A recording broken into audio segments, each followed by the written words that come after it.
Okay guys, welcome back, and in this video we're going to go over the tour for the final part of Road to Homeplate. That will be on about the 5th to 6th minute, and also discuss the upcoming challenge announcement. Well, this is the challenge announcement for the 200 subscriber special, and the theme challenge for this will be compact, meaning it utilizes a small amount of space. So I'm going to go over the guidelines and rules and where the idea came from. So people know over the last couple of weeks and months I have been doing more of a compact mini-series, so specialising around smaller builds that utilise small space in both time and physicality space really, and going from there. So this idea kind of stems from that. And obviously that idea kind of got inspired from the Great Formidable Aussies series, to which that will be linked in the description. So this challenge, I will go over the guidelines, start off with number 1. We'll have to utilise 2 maximum shack floors. This big, so you can only use 2 of these maximum. You can use 1 if you want to, as long as it adds up to using 2 of these. So it'll be 8 small little blocks, which I surprisingly only have 1 of. So it would be 8 of these scattered around, as long as it is utilising the maximum space of that. Now it could be either stacked up, horizontally, diagonal. Let's just remove this floor, so it could be diagonal. It could be 15 feet supported in the air, as long as it's within that boundary. Now the height restriction will be 2 warehouse or barn walls high. That is probably the average height of a tree in this game, to be honest. But yeah, it will be 2 warehouse walls high. And you'll have to utilise the roof as well for something. It's entirely up to you. So I usually on roofs put a little seating area there so people can just watch the world destroy itself, you know, that kind of thing. You could have it for dog meat. It's entirely up to you. Now there's no specific theme to the word compact, so it could be a player home, it could be a shop, it could be a torture chamber. It's entirely up to you and how you utilize that space. You just have to have a way in there. So you're not in the boundary, you're not in this, yeah, let's go for the word boundary. You're not in the boundaries if you can't find a space inside the second floor. So you might have a door here and no door there and just wall it off. If I can't see it in there, if we can't be able to explore what's in that room, it's not going to be able to count, sadly. That's guideline 3. Guideline 4 is it has to be supported. It can't be floating in middle air like the TARDIS or something. It's not. We're not Doctor Who. And it has to utilise some aspect of the vanilla game. So when I say this, you can't use Conquest, that's about it. You can't also use mods which grant additional experience when we can. So you can't use Quapper or you can't use certain mods which allow you to get more experience than other vanilla players. And the final one, the final guidelines, so we're on 5 or 6 now. I will probably put the right ones in order, is that it can be anywhere. It could be up a tree, it could be halfway under the sea if you want to. It is possible to build under the waterline as long as you've got a purpose for the build. That's what matters. It could be in a tree, up high, supported by 15 stairwells. It's entirely up to you. As long as you have a way to get in and out of the building and it's got a function, that's fine. So it can either be, again, a player home, a home for random people, a farmer's shack, a weapons build, anything on those lines. Take your pick. And it has to have suitable decorations to what it is designed for. So people have seen my weapons bus build or my camp station. If it's a weapon shop, you'd be decorating it with the relevant junk. If you're not a decorator, that's fine. You don't get extra kudos for decorating. It's entirely up to you. So you can decorate if you want to, you don't have to. As long as you've got a bit of stuff on the walls to say that, okay, this is a weapon shop, you'll have the relevant stuff up there. So yeah, that's basically it for the challenge announcement. It is pretty short. If you don't understand what I'm saying or what I'm getting at, there will be a full list in the description. So if you just want to ignore what I said and read the description, that's perfectly fine. But this is kind of a visual aid as well. I will also be taking part in this build because I do have a few ideas. So that is about it, guys. If you do have any questions regarding this challenge, feel free to hit me up on Twitter, or message me on YouTube on the bottom comments, or on Discord. Entirely up to you. And in a moment, we will be seeing you at the Road to Homeplate tour.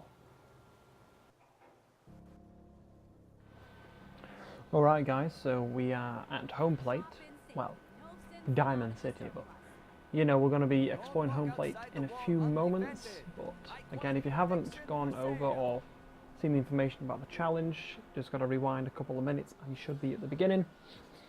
But yes, I'll get on to the Road to Homeplate character backstory, so this may go on for a little bit. There will be a silence tour towards the end of the video. And so yeah, we're going to start off with the character kind of, well, we'll start off where the challenge came from, which is from the Great and Formidable Oz, and the idea is to get to Homeplate, unlock it before a certain level. For us it was level 7, I believe, could be wrong. You have to buy it and then bring in items that have more than one component. So a coffee pot is ceramic and copper. A hot plate is copper, screws and nails, I think. Something like that. So you can only bring in anything that consists of more than one component. So you couldn't bring in a pencil, or you couldn't bring in a pen. You could bring in a pencil, you can't bring in a battered clipboard. Only if they're for decorative purposes. And anything, you have to come up with a business. So there was me, Stella, and Great and Formidable Oz who took part in this, and they will all be in the description below.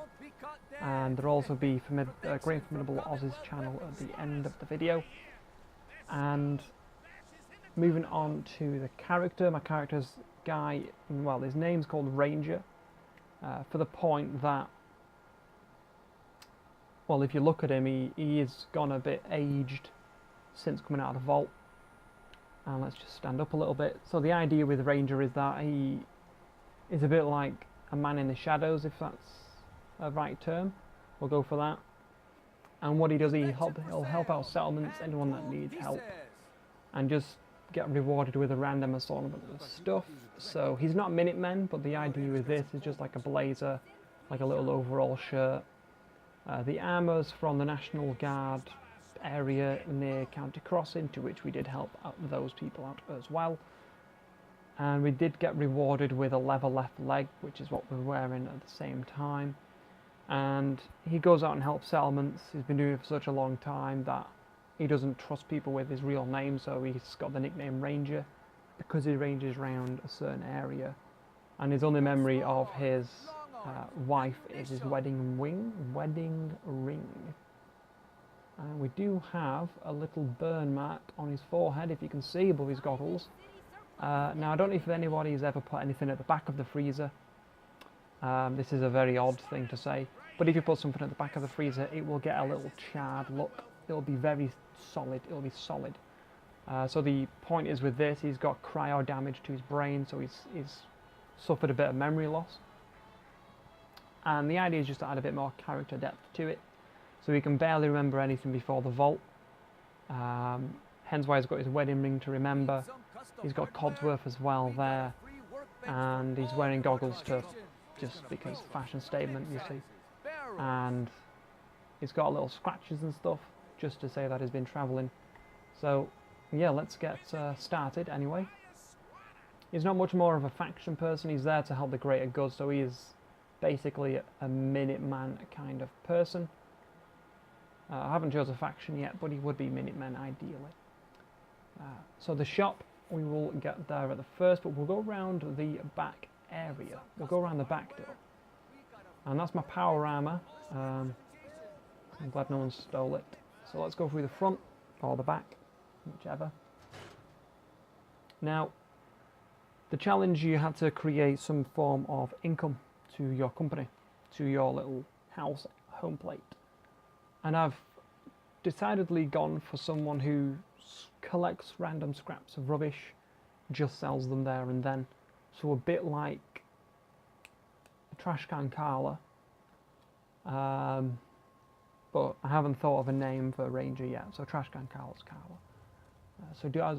So yes, as we come in, as I can actually speak this time round, this is the main kind of cooking area, but I will turn the light on, give you a little glimpse first of without the lights. I do quite like it. So Ranger has no form of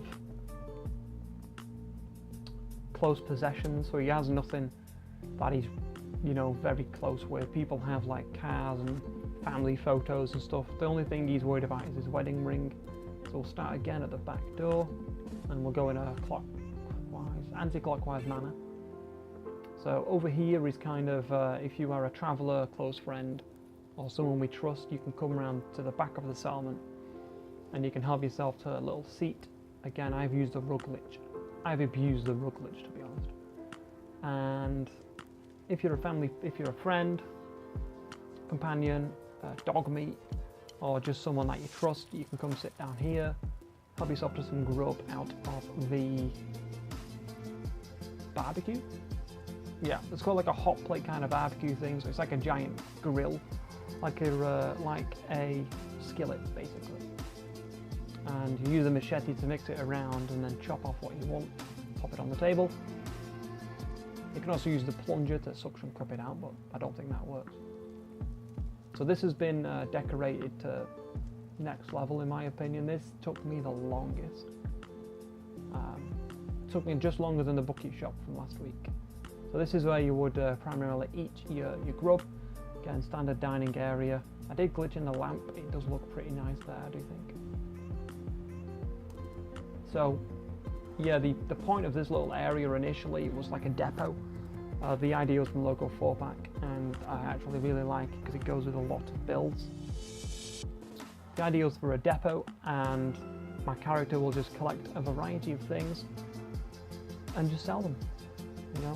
He adventures around the Commonwealth, picks them up, puts them in his backpack, as we can see, Creation Club, and just sell them, put them in a shelf and just sell them. This is a cooking area just for him, maybe a close friend. Again, this is so when he goes shopping in Diamond City, he'll have his trolley and push it around, a bit like a super duper mart or something on those lines. Dogmeat's house was going to go here, but it was a bit too big. We'll go upstairs. I will jump back to... No, I'll keep those. I'll get on about those shelves. So if you see in Creation Club content, you do have Voltec bobblehead kind of stands. And I've managed to glitch in the pistol rack to make it look like the pistol rack is incorporated onto shelves. I did implicate that a little bit better later on, to which we will get around to. So we come upstairs. Now a lot of people do different things with the bedroom. I decided to keep it where it was because I do want to keep it in its original form. So to the right we have a little botany kind of thing, if that is the right term. So he's a keen gardener. He wants to keep plants alive for as long as he can. Stupid me, you can't get a watering can in this game. I should have put a little bottle of water down. Very literate about today's society and what's going on. So do a little anti-clockwise thing. So over here is just like a shelving unit of standard stuff. General tools and that kind of miscellaneous items. Then over here is clothes and food. Nothing in the locker for now. So each shelf has something different. So this is categorized as just generalized armor, contained foods that will last another apocalypse if need be. And Mr. Handy. I did have a Mr. Handy here, but he was annoying and always getting in the way, so I had to send him off somewhere else. This is kind of the paint shop. So he creates, the idea with it is that he creates his own signs.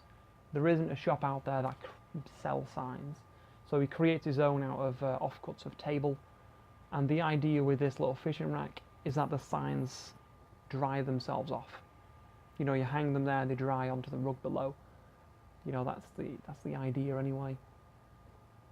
Pop over in this little corner. Again, this is kind of a DIY section. So if you've got a broken paint pot or a mug or a lobster cage, you'll fix it. And then again, this bobblehead display is used as storage just to show general things. The power cables are from the USS Constitution quest line when you get the big naval cannon. So this actually took quite a long time to get in because the collision with these lockers is very weird and I'm not a fan of it. So coming downstairs, we've got the main crafting area. Basically everything, you know, he creates everything himself. So he'll kill a mole rat, use the leather, tan it, dye it, dry it off, and then create his armor piece. So he's got all of his miscellaneous items here along the top. There is a silent saw after this. There will be a little bit of light music behind it if you don't want me commenting over the top. Again, more decorations and stuff that you would probably do find in a workshop. Again, Mr. Handy, because Mr. Handy fuel, it's more like oil to be honest, but you know. Weapons area is just bog standard. I did glitch the weapons rack into the weapons station, so when you do get rid of the station, you get rid of the rack too. Again, just bits and bobs, kept that there. When you get Homeplate, you get a lot of random junk, so that's decided to keep the same. And this here is just kind of things you see in a chemist's bit. So he's got his bucket of things, so when he's done crafting drugs, they'll just pop them in the bucket, pop them in the shop. The mealer was a lot bigger than I thought, so that kind of doesn't really go anywhere. If you've got an extra stupid million amount of caps, then there you go. So nobody take a sneak peek, I'll turn the lights off first. Alright, so this is what it looks like without the light on. So this is kind of the shop front. I am trying to think of a name for it, but I haven't quite got one yet. The name will be in the thumbnail as well. So yeah, we'll put the lights back on again. I do like the lights without the main light on though. Alright, so again, we'll go in a clockwise fashion. Again, miscellaneous stuff. I kind of didn't anticipate the amount of containers I put down. So I didn't put enough junk down in some places. This idea was from my bookish shop from the other week. I've not seen anybody do anything like this. The idea, well, I actually did this on a stream, I think, I can't quite remember. And the most valuable weapon goes in the case, so you can't take it without opening it up. Again, the same premises for this too. You can actually get into the weapons rack through the case. So this glitched through the floor using the rug glitch, and then you rug glitch everything else in. Bit of a long process, but I think it went very well. Up here is kind of collectibles. Ideally wanted the silver shroud and the other outfit, I can't remember. So again, this is kind of the wash area. So if you've put an order in for 2 Deathclaw steaks, we'll cook it up, put it on a plate and send it out. Fresh meat is kept in here though, obviously, so it doesn't go off. It is radiated though. Shelving units, just for miscellaneous things. I ran out of food, like containers, contained food, and I didn't want to leave and mess up my junk. So this is kind of the washing area. Dirty pots, you know, get clean, and then you dry them off and put them away. So again, we'll start this way. I've seen this idea again in Great Formidable Aussies. May have seen it somewhere else, I can't quite remember. This is a unique vending machine. You just hit that switch, turn it off, hit this switch, wait for that to start, turn that off. Oh, you get 2, you got 2, lucky you. So you get your pork and beans, and then you open this cupboard. Got your Nuka-Cola Quantum. That was a very long process to execute because I kind of wanted it to be a functioning vending machine of sorts. But I am fairly happy with how it came out. And let's just stand behind the counter and take a pan around what's on the roof. So I've kind of, because Ranger has been to Nuka World and been to all these places, he's kind of hauled things back and forth. So the idea is that he's decorated his shop so it's friendly.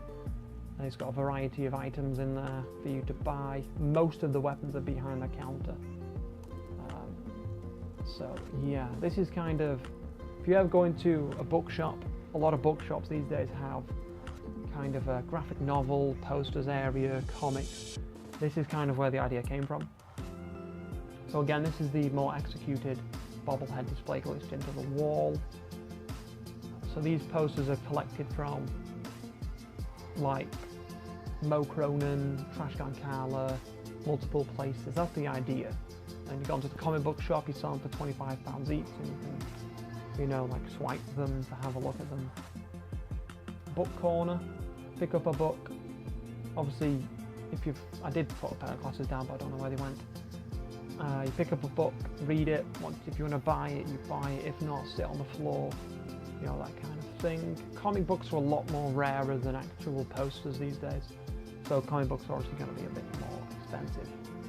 Again, Vault-Tec lunch boxes. And the premise for this is 125 caps for the point that my character takes his frustration or finds a bit of peace when he does art. So that is glitched into a shelf, a bit like a display rack or a drying rack. This is where my patience just hit next level. So again, the TV, the premise with that is you use some kind of drill, or you use the droid when you see Bobby No-Nose to carve a hole in the wall, TV's in the hole, and then you take it out. Obviously it doesn't work, but I don't think it works. It doesn't work, that's great. So everything is usually in twos, or what I could fit in of. So there's a variety of things you will see at an everyday trader.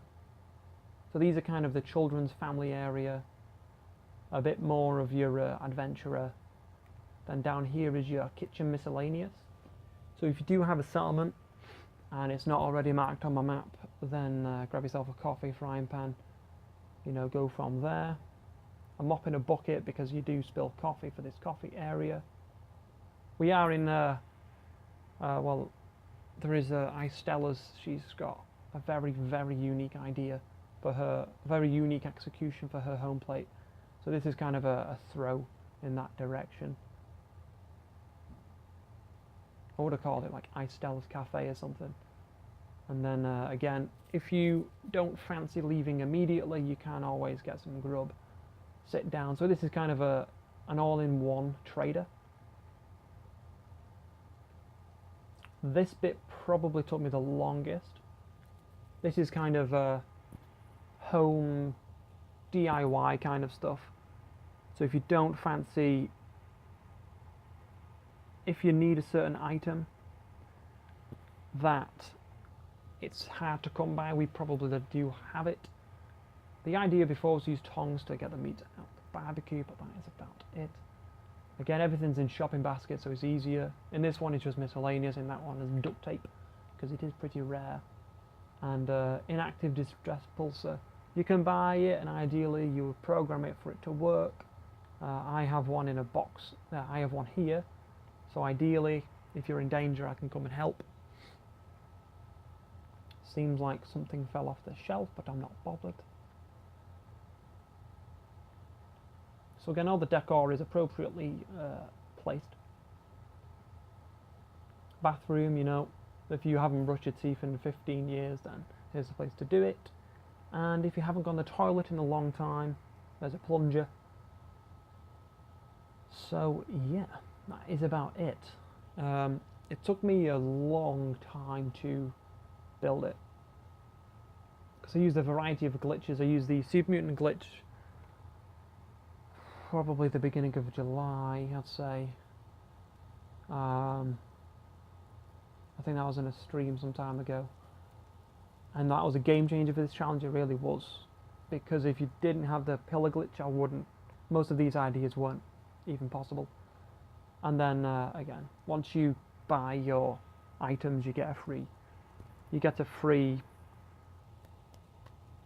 copy of the Boston Bugle or whatever your equivalent is. So yeah, that is it, guys. This has been a really cool challenge.